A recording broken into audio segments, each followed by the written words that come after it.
कुछ पूरा नहीं करना।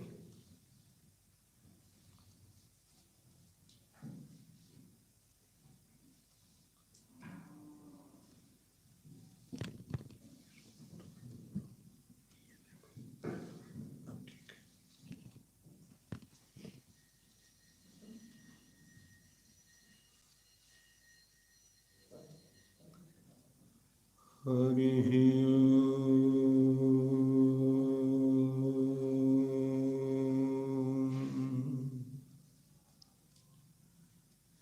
यं ब्रह्मा वरुणेन्द्ररुद्रमरुतः स्तुवन्ति दिव्यस्तवैः वेदैः साङ्गपदक्रमोपनिषदैः गायन्ति यं सामगाः ध्यानावस्थिततद्गतेन मनसा पश्यन्ति यं योगिनो यस्यान्तं न विदुः सुरासुरगणा देवाय तस्मै नमः।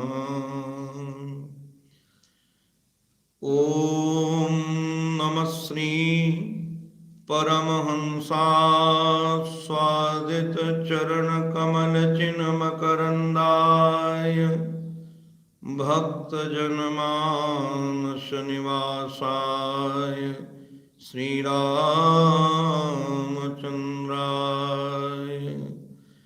विश्वसर्गविसर्गादि नवलक्षणलक्षितं श्रीकृष्णाख्यं परं धाम जगद्धाम नमामि। अखण्डानन्दबोधाय शिष्यसन्तापहारिणे सच्चिदानन्दरूपाय तस्मै श्री गुरवे नमः।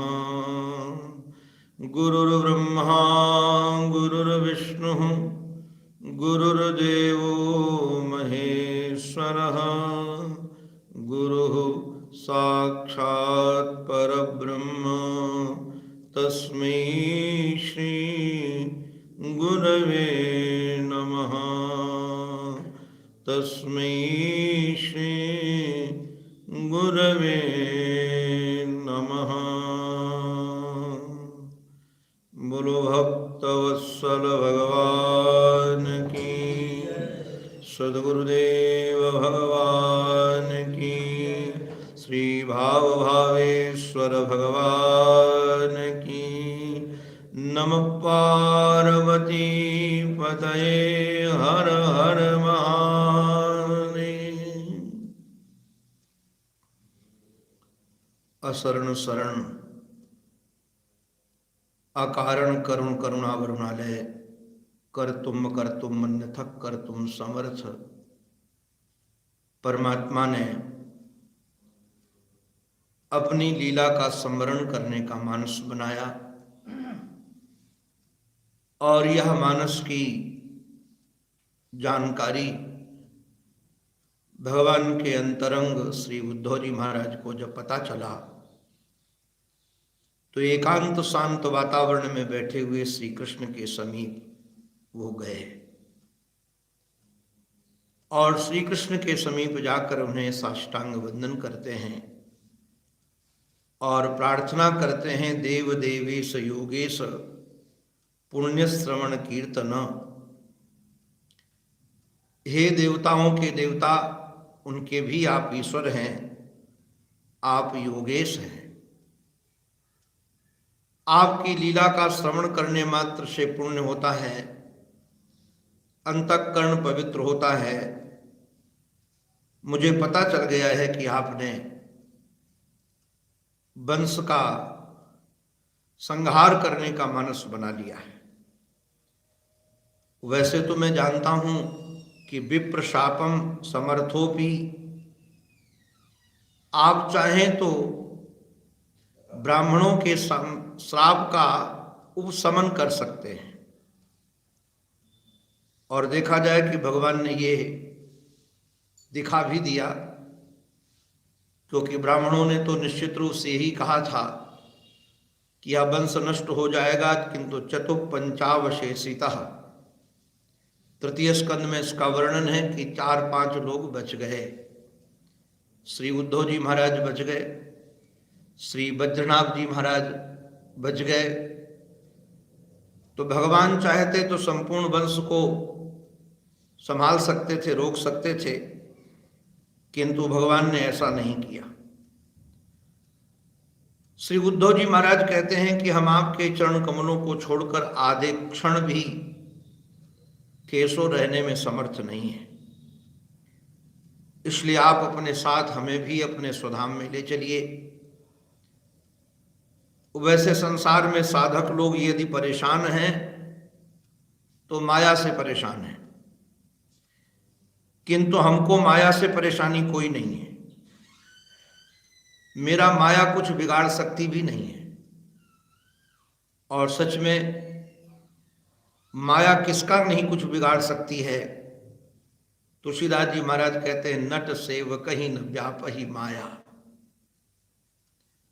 जो नट का सेवक होता है, नट चाहे किसी भी एंगल से कौन सी जादूगिरी दिखाए, किंतु नट का सेवक उससे प्रभावित नहीं होता है। नट को पता होता है कि हमारे गुरुजी कौन सा चमत्कार कब कहां कैसे दिखाने वाले हैं। नट के सेवक को बिल्कुल भी नट की माया व्याप्ति नहीं है। मैंने बचपन में एक संत से सुना था कि प्रातःकाल संत कबीर स्नान करने के लिए जा रहे थे और अकस्मात उनकी दृष्टि उनकी पत्नी पर गई, जो उस समय चक्की चला रही थी। संत हृदय है, कवि हृदय है। चलती चक्की को देखकर कवि रोने लगे। चलती चाकी देख के दियो कबीरा रोए, दो पाटन के बीच में साबुत बचा न कोई। देखा कि इन दो पाटों के बीच में कोई साबुत बचता नहीं है। वो परिवार बड़े कमाल का था। कबीर के बेटे का नाम कमाल था और बेटी का नाम कमाली था। संत कैसे हंसे कमाल ठठा है। पिता के रुदन पर को देखकर कमाल ठाका मारकर हंसने लगे। पिता ने पूछा, कारण क्या है, तू हंस क्यों रहा है?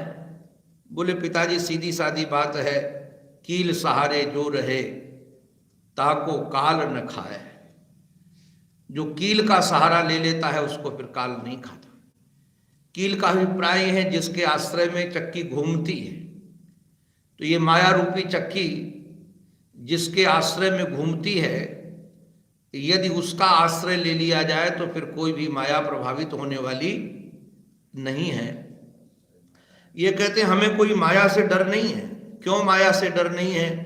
बोले, आपके साथ भोजन किया, आपके साथ सोया हूं, आपके साथ स्नान किया, आपके साथ क्रीड़ा की है, और इतना ही नहीं, उच्छिष्ट भोजनो दासः, मैं तुम्हारी प्रसादी वस्त्र पहनता हूं और तुम्हारा ही प्रसाद पाता हूं। हमारे संत प्रवर श्री तुलसीदास जी महाराज ने भगवान के निवास स्थानों का जहां वर्णन किया है कि कहां कहां पर रहो, वहां एक स्थान ये भी बताया, तुम ही निवेदित भोजन कर रही। जो भगवान को निवेदित करके भोजन करता है।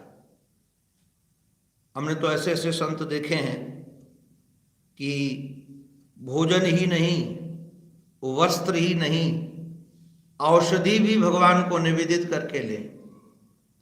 जो भगवान को भोग न लगाया जा सके वो पाते नहीं थे। यहाँ वृंदावन में एक संत थे, लगभग पुराने लोगों ने दर्शन किया है, कपड़ाविलास में पूज्य स्वामी श्री सत्यानंद जी महाराज। एक दिन मैं उनके चरणों में बैठा था, उनको खांसी थी। उनका सेवक सिरप लेकर के आया तो पूज्य स्वामी जी महाराज ने पूछा कि ठाकुर जी को भोग लगाया कि नहीं लगाया? मुझे आश्चर्य लगा कि ठाकुर जी को सिरप का भी भोग लगाया जा सकता है क्या। बाद में मैंने प्रश्न किया तो महाराज जी ने कहा जो भगवान रोग बनकर आए हैं उन भगवान को सिरप का भोग नहीं तो और क्या लगाया जाएगा। जो भगवान रोग बनकर आए हैं उनको सिरप का ही तो भोग लगाया जाएगा, खांसी बनकर के आए हैं जो। तो जो महत्पुरुष, ये ध्यान देने लायक बात यह है, श्री उद्धव जी महाराज ये संकेत कर रहे हैं कि यदि भगवान की माया से बचना हो तो ये जीवन में अपनी क्रियाएं ले आओ। अगर भगवान की माया से बचना है तो कभी भी बिना भगवान को पधराए हुए कोई वस्तु स्वीकार न की जाए। वस्त्र आए तो वो भी ठाकुर जी को अर्पित करके, औषधि आए तो वो भी श्री ठाकुर जी को अर्पित करके। तो ये कहते उच्छिष्ट भोजिनो दासः तव मायाम जय मही। निश्चित रूप से मैं तो आपका उच्छिष्ट भोजी दास हूं। और श्री उद्धव जी महाराज तो भगवान के ही स्वरूप ही हैं, उत्सव मूर्ति भगवान। महाराज जी हमारे कहते हैं कि श्री उद्धव जी महाराज भगवान के उत्सव मूर्ति हैं।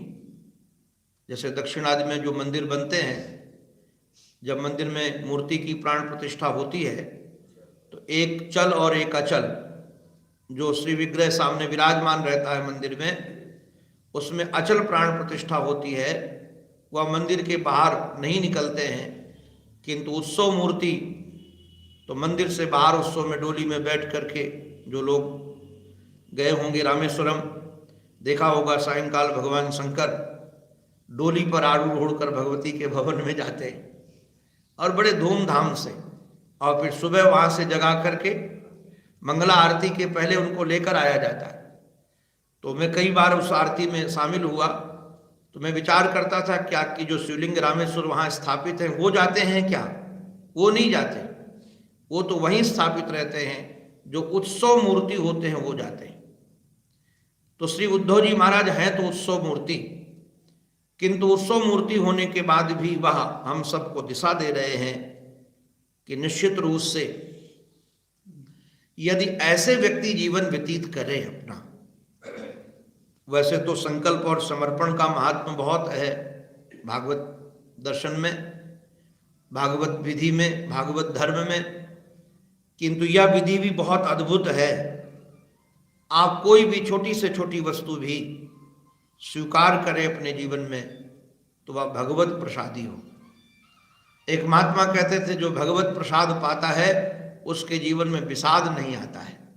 जो भगवत प्रसाद पाता है उसके जीवन में विषाद नहीं आता है। एक महात्मा और थे हमारे गोपालाचार्य जी महाराज, वो तो कहते थे भगवत प्रसाद के बगैर जो पकाता है वो पाप खाता है। भगवत प्रसाद के बगैर जो पकाता है वो पाप खाता है। अर्थात जो भी पकाया जाए, जो भी बनाया जाए, जो भी स्वीकार किया जाए वह भगवत प्रसाद बनाकर ही स्वीकार किया जाए। तो कहते मुझे वैसे तो बिल्कुल माया से डर नहीं है, किंतु एक यहाँ जो प्रश्न किया है जिससे उद्धव जी महाराज की स्थिति का पता चलता है, बात रसनया रसना या ऋषय श्रवण ऊर्ध्वमंथिन ब्रह्माख्यम धाम ते यान्ति शांताः संन्यासिनो अमलाः। वात रसना या ऋषय, जो महापुरुष लोग दिशाओं का ही अंबर पहनते हैं अर्थात दिगंबर रहते हैं, और श्रवणा शब्द का अर्थ महर्षि हमारे करते हैं परिश्रमी हैं। ध्यान रखना, आलसी व्यक्ति परमार्थ का पथिक नहीं हो सकता है। ध्यान दीजिएगा, जो आलसी व्यक्ति है वो परमार्थ पथ का पथिक नहीं हो सकता है। परमार्थ पथ का पथिक वही होगा जो उत्साही होगा और परिश्रमी होगा। तो किसी और परिश्रम, जैसे संसारी लोग, मैं तो कई बार निवेदन करता हूं लोगों से, हम लोग महाराज जो संसारी हैं जितना पुरुषार्थ पैसा कमाने के लिए करते हैं उससे आधा पुरुषार्थ भी यदि परमात्मा की प्राप्ति के लिए करें तो परमात्मा की प्राप्ति हो जाएगी। हम तो बंबई में देखते हैं लोग सुबह निकलते हैं उपनगरों से ट्रेन पकड़ करके, शाम को आते हैं और शाम को फिर लौट के जाते जाते 15 घंटे तो लग ही जाते हैं उनको, 16 घंटे। तो वही कह रहे, पूरा इतना समय लग जाता है उनको, और किसके लिए धक्के खाते हैं? केवल पैसे के लिए। अगर उससे आधा पुरुषार्थ भी परमात्मा की प्राप्ति के लिए किया जाए तो निश्चित रूप से परमात्मा की प्राप्ति हो जाएगी। तो वात रसना यह ऋषयः और श्रवण ऊर्ध मंथिन। परिश्रमी जो व्यक्ति है, जो परमार्थ पथ का परिश्रमी है, उद्यमी है, और उसके साथ साथ जो ऊर्ध मंथिन शब्द का प्रयोग किया गया है, ब्रह्मचारी है। क्योंकि ब्रह्मचर्य का हनन होने के बाद मन शांत नहीं रहता है। जिसका जितना ब्रह्मचर्य सदा होगा उसका उतना ही मन शांत होगा। वीर्य का संबंध निश्चित रूप से मन से है। भले ही आजकल के वैज्ञानिक या डॉक्टर लोग न मानते हों उसको, किंतु जो अध्यात्म पथ का पथिक है उसे पता है। क्योंकि स्वाभाविक है, ब्रह्मचर्य का हनन करने के बाद शरीर रोगी बन जाता है तो मन रोगी बनेगा ही बनेगा।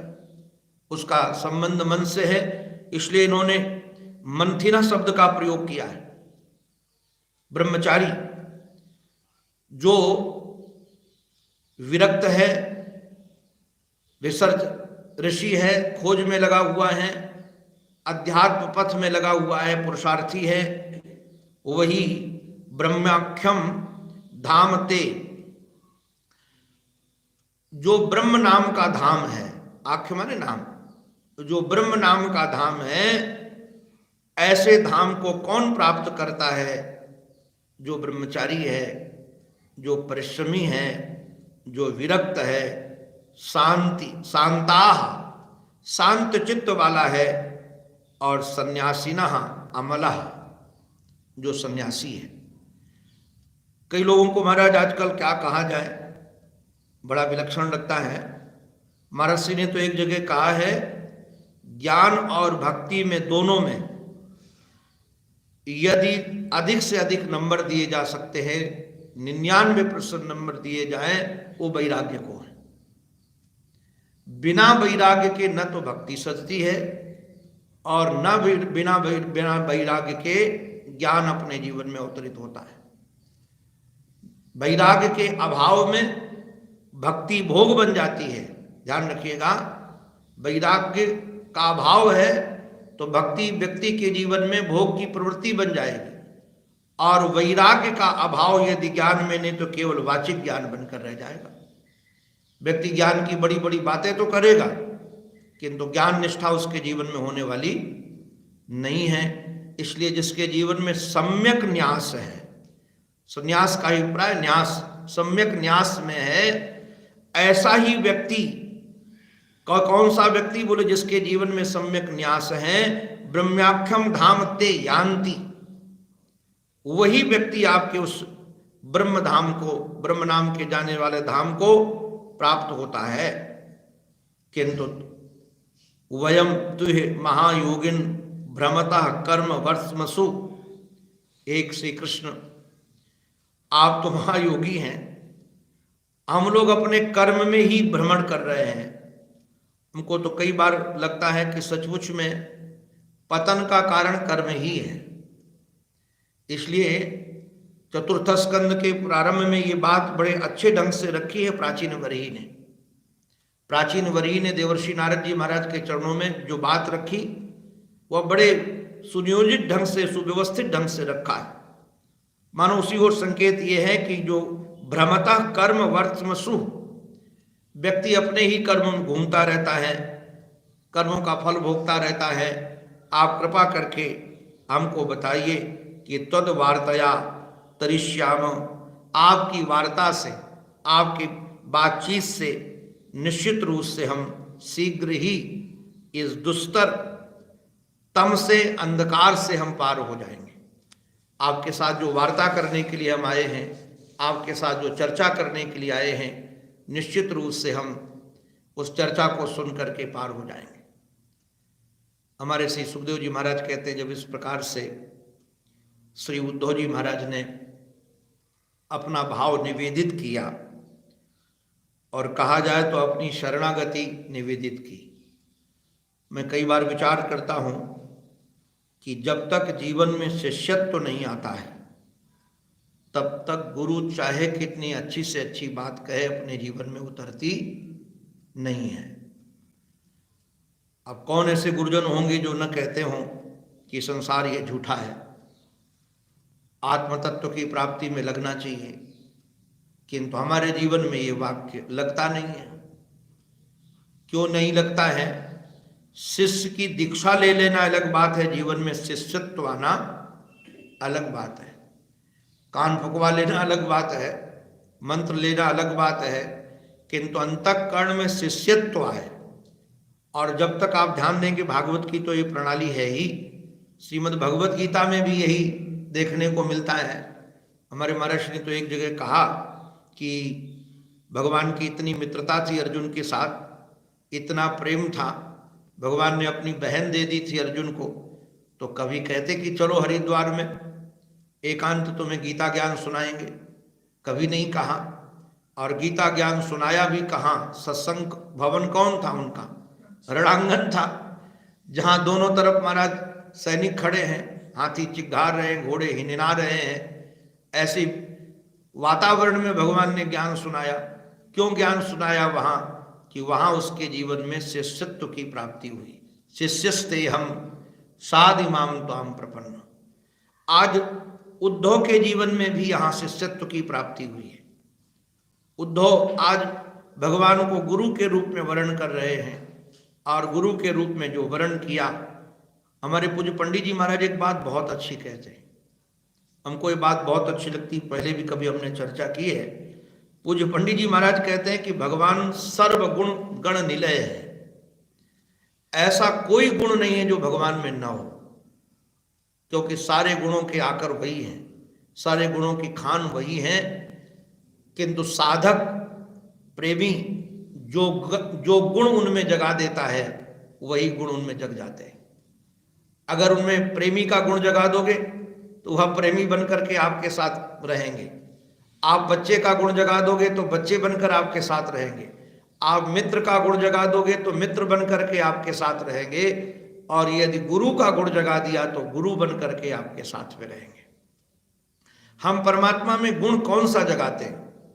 जिस गुण की हमको आवश्यकता होती है। और व्यक्ति के जीवन में गुरु की आवश्यकता कब है? जब वह अज्ञान से दुख पा रहा हो, नासमझी से दुख पा रहा हो, अपनी हमारा जानकारी के अभाव में जो दुख पा रहा है उससे निवृत्ति की उसको गुरु की आवश्यकता है। आज श्री उद्धव जी महाराज को सता रहा था विरह, इसलिए सोचा कि इस विरह रूपी दुख से छुटकारा पाने के लिए क्या किया जाए। तो भगवान की शरण ग्रहण की और अपने भाव भगवान के सामने रखे। हमारे श्री भगवान बोलना प्रारंभ करते हैं, यदार्थ माम महाभाग कश्चित चिकित्सितमेव में ब्रह्म भाव लोकपालाः। अभी आप लोग सुन ही रहे थे, पूज्य स्वामी जी महाराज बता 4 लोकपाल हैं। तो लोकपालों ने, ब्रह्मा ने और भगवान शंकर ने, इन सब ने महाराज प्रार्थना की कि आप चलो। और अविकांक्षिणा, और मेरी भी इच्छा है जाने की। आप लोग जानते हो क्यों? यदा निष्पादितम यत्र देव कार्य समेशतः, मैंने देव कार्य को पूरा कर लिया। स्वाभाविक है, जिस संकल्प की पूर्ति के लिए परमात्मा का यह कृष्णावतार हुआ था वह संकल्प की पूर्ति हो गई। और ध्यान रखना, संकल्प सृष्टि का सृजन करता है, संकल्प ही सृष्टि का रक्षण करता है, और संकल्प ही सृष्टि का नाश भी करता है। जहाँ संकल्प की पूर्ति हुई वहाँ नाश हो जाएगा, और जब तक संकल्प है तब तक सृष्टि रहेगी। भगवान का संकल्प जब तक है तब तक सृष्टि को कोई नाश नहीं कर सकता है। और भगवान का संकल्प जिस दिन पूरा हो गया कि इसको नाश करना है, उस दिन इसकी कोई रक्षा कर नहीं सकता। चाहे कितनी दवा बना लो, चाहे कितनी दुआ बना लो, उसमें कुछ होने वाला नहीं है। तो कहा कि मेरा भी ऐसा मानस है, मेरा भी संकल्प है, और उन्होंने कहा कि यदर्थम अवतीर्णो हम, उस संकल्प की पूर्ति के लिए मैं अवतार लिया था, अवतरण हुआ था मेरा। कैसे हुआ था? अंशेन ब्रह्मणार्थिता, अंश के द्वारा। इसलिए श्रीमद् भागवत महापुराण में लगभग एक जगह को छोड़ करके सभी जगह श्री कृष्ण को अंशावतार ही माना गया है। एक जगह केवल द्वितीय स्कंद में कृष्णस्तु भगवान स्वयं, वहां से लगता है नहीं तो भगवान अंशावतार ही है। किंतु टीकाकारों को तो वंदन है। हमारे सीधा स्वामी पाद कहते हैं भगवान इस प्रकार से क्यों कह रहे हैं? बोले प्रतीति के कारण। अब लोगों को जैसी प्रतीति हो रही है वैसे भगवान बोल देते हैं। भगवान अपनी अपनी प्रतीति से नहीं बोल रहे, जगत प्रतीति से बोल रहे हैं। एक महापुरुष कहते नहीं अहम अंशेन, अहम अंशेन का अर्थ क्या है? बलदेवेन, मैं अपने अंश के साथ में, अर्थात श्री बलदेव जी के साथ में अवतार हमारा हुआ। एक महाराज अंशेन ब्रह्मणार्थिता शब्द का अर्थ करते, इधर अन्वय कर देंगे तो ब्रह्मा भी हमारे अंश हैं और उन्होंने हमसे प्रार्थना की थी, तो तीनों अर्थ निकल आएंगे इसमें। भगवान अंशावतार है ये भी, और अंश के साथ दाऊ दादा के साथ ये भी, और हमारे अंश श्री ब्रह्मा जी महाराज ने हमसे प्रार्थना की थी।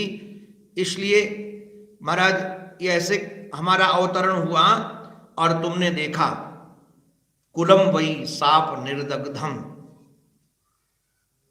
पूज्य ब्राह्मणों के श्राप के द्वारा यह निर्दग्ध हो गया है।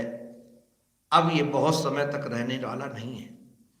समुद्र, ये समुद्र द्वारिका को 7वें दिन अपने में लीन कर देगा।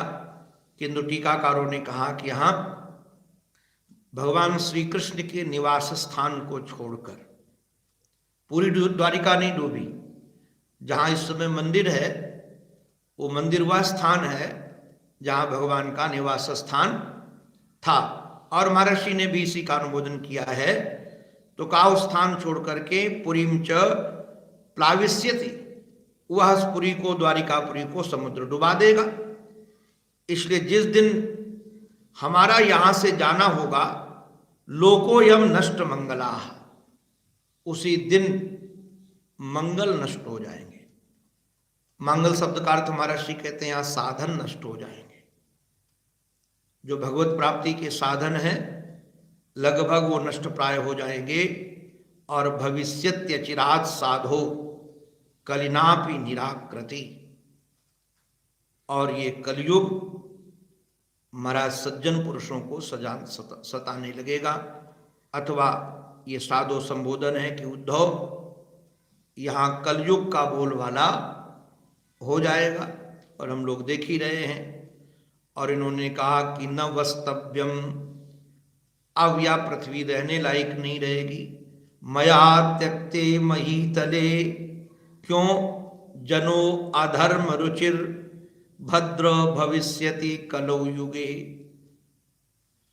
लोगों की जन प्रादुर्भावे, जो पैदा होने वाले लोग हैं उनकी जो अभिरुचि होगी। आप लोग जानते हैं किसी की मसाले में बहुत रुचि है, किसी को संगीत में बहुत रुचि है, किसी को पढ़ने में बहुत रुचि है, किसी को बोलने में बहुत रुचि है, किसी को सुनने में रुचि है। ऐसे लोगों की अधर्म में रुचि हो जाएगी। और जिसमें रुचि होती है, हमने देखा है जैसे किसी को काम कराने में रुचि हो तो चाहे कितना कुछ करे हो, चाहे डॉक्टर कहे चाहे कोई कुछ कहे, वो काम छोड़ता नहीं है। और भले वह कवच या लेता है कि हम नहीं करेंगे तो कौन करेगा। भले कवच लिया जाता है कि ये काम हम नहीं करेंगे तो कौन करेगा। अरे बाबा जी, अब अपना शरीर नहीं रहेगा तो कौन करेगा जी। तो अपनी अभिरुचि ही लोग अधिकतर उसमें ये डाल देते हैं कि मेरे बगैर ये कोई काम करने वाला नहीं है। ऐसे जैसे काम में अभिरुचि है ना किसी की, ऐसे लोगों की अधर्म में अभिरुचि हो जाएगी। और हम देखते हैं अभिरुचि का प्रतिफल ये होता है, आजकल व्यापारी लोग आकर के कहते हैं महाराज झूठ नहीं बोलेंगे तो व्यापार नहीं चलेगा, व्यापार चलाने के लिए झूठ बोलना पड़ता है। मेरे से तो कई लोग कहते हैं महाराज व्यवहार बिना झूठ के चलेगा ही नहीं, झूठ का बोलना ही पड़ता है। तो ये जो चित्त में आ गया है ये अभिरुचि हो गई अधर्म में, अधर्म में अभिरुचि हो जाएगी और अभिरुचि का फल क्या होगा महाराज, ये रहने लायक स्थिति नहीं रहेगी। इसलिए आज तुम एक काम करो। हम तो आज गदगद हो रहे थे इस श्लोक को पढ़ करके कि सचमुच में गुरुजन जब कोई आदेश देते ना कि ये तुम काम करो तो उस काम करने का वो सामर्थ्य भी देते हैं। इसलिए जो गुरुजन काम दे उस काम को करने में फिर अपनी योग्यता का निरीक्षण नहीं करना चाहिए कि ये मेरे से होगा कि नहीं होगा। जिसने हमें आदेश दिया है वही हमें शक्ति देगा। और ये इसलिए संसार से पार होने के लिए अपना पुरुषार्थ ना अपना संकल्प काम नहीं करेगा। जब गुरुदेव का संकल्प होगा और गुरुदेव का महाराज आशीर्वाद होगा तभी पार हो सकेंगे। भगवान कहते हैं त्वं तु सर्वं परित्यज्य, इस समय तुम सब छोड़ दो। और किसको किसको छोड़ दे? बोले स्नेहम स्वजन बंधुसु, अपने बंधुओं को छोड़ दो, अपने स्वजनों को छोड़ दो। महाराज ये संभव है क्या? बिल्कुल संभव है। फिर हम करेंगे क्या? बोले मैया वेश्य मनस सम्यक समुद्रिक विचरस्वगाम, अपने मन को मेरे में आविष्ट कर दो। मैया वेश्य, महाराज जी तो ऐसा अर्थ करते हैं कि पढ़कर के हृदय गदगद होता है। इससे सरल और सहज कोई अर्थ नहीं हो सकता है। महाराज श्री कहते हैं जब किसी में भूत का आवेश हो जाता है, जब किसी में भूत का आवेश हो जाता है तो वह और भूत दोनों एक हो जाते हैं। जो भूत करता है वही वह करता है। ऐसे अपने मन का आवेश यदि भगवान में कर दिया जाए तो मन और भगवान दो नहीं एक ही हो जाएंगे। अर्थात अपने मन को कृष्णाकार बना दो, अपना मन कृष्णाकार हो जाए, अपने मन को मेरे में आविष्ट कर दो। मैया वेश्य मनः सम्यक समदृक्, और ये हम लोगों के बड़े काम का है। लोग भले कहते हैं कि व्यवहार में समदर्शन हो सकता है किंतु समवर्तन नहीं हो सकता है। हमको कई महापुरुष कहते हैं व्यवहार में समदर्शन तो होगा किंतु समवर्तन नहीं होगा। भले ही समदृक् सही, एक बार हमारा समदर्शन तो हो। सब जगह महाराज ये बात हमारे पास में आए। महाराज जी ने तो एक बहुत बढ़िया बात कही समदृक् का अर्थ करते हुए। बोले एक बार हम लोग काशी में गए थे। काशी में गंगा में एक नाव में महात्मा रहते थे और महात्मा बड़े अवधूत थे। वहाँ कोई ब्राह्मण आकर के रामायण का पाठ करते थे, कोई ब्राह्मण आकर वाल्मीकि रामायण का पाठ करते थे, कोई ब्राह्मण आकर के भागवत का पाठ करते थे, कोई ब्राह्मण आकर वेद का पाठ करते थे। महाराज जी सबको सुनते रहते थे। एक पंडित जी आए और पंडित जी ने देखा कि अरे तो वेद का शुद्ध पाठ हो रहा है। तो बड़े जोर से महाराज जी को कहा कि आप इनको रोकते क्यों नहीं हो? शुद्ध पाठ करते हैं, इन पर रोक लगाओ। महाराज जी बोले मैं महात्मा हूं, मैं काहे को रोकूं? अरे जिसको जैसे करना, हम तो सब परमात्मा के रूप समझते हैं और परमात्मा कई रूपों में अपना अपना स्वर सुना रहा है और हम सुन रहे हैं। अब जिसका ऐसा संभाव है उसको कहाँ दोष दर्शन होगा कि अशुद्ध पाठ कर रहा है, कि इसको सुधारा जाए, कि क्या किया जाए। बोले भाई तुमको लगता है तो तुम सुधार दो इनको, कोई विरोध भी नहीं कि तुम सुधारना चाहते हो तो हमें कोई विरोध है कि नहीं कहेंगे मत सुधारो। तुम्हारा मन है, तुमको लगता है तो तुम सुधारो, किंतु हमारा तो यह है कि सब परमात्मा रूप ही है। तो भगवान मारो इस प्रकार से कह रहे हैं ऐसे हो करके विचरस्वगाम। उसके बाद महाराज 5-6 श्लोकों में भगवान ने जो दर्शन प्रस्तुत किया है। मैं निवेदन करूं, हम लोगों को दृष्टांत तो याद रहते हैं किंतु दर्शन भूल जाते हैं। ये 24 गुरुओं की जो कथा है ये दृष्टांत है, किंतु इन 5-6 श्लोकों में भगवान ने दर्शन का प्रयोग किया है और उस दर्शन को कैसे साकार किया जाए उसका वर्णन ये 24 गुरुओं में है। 25 गुरुओं में तो शरीर को भी अपना गुरु उन्होंने माना है, उसकी चर्चा अब हम कल करेंगे, क्योंकि महाराज भगवान ने इतने दिव्य दृष्टि से इस संसार का जो मिथ्यात्व सिद्ध किया है और क्यों इससे प्रेम नहीं करना है, क्यों इससे वैराग्य करना है, क्यों आत्मरति चाहिए, क्यों आत्मप्रीति चाहिए, उसका जो भगवान ने यहाँ वर्णन किया है, उसके बाद से उद्धव जो प्रश्न करेंगे उसके उदाहरण में भगवान इन गुरुओं की चर्चा सुनाएंगे। अंत में अपने आराध्य के पावन चरणों में हमारी यही प्रार्थना, हमारी मति, हमारी रति, हमारी गति एकमात्र आराध्य के चरणों में बनी रहे।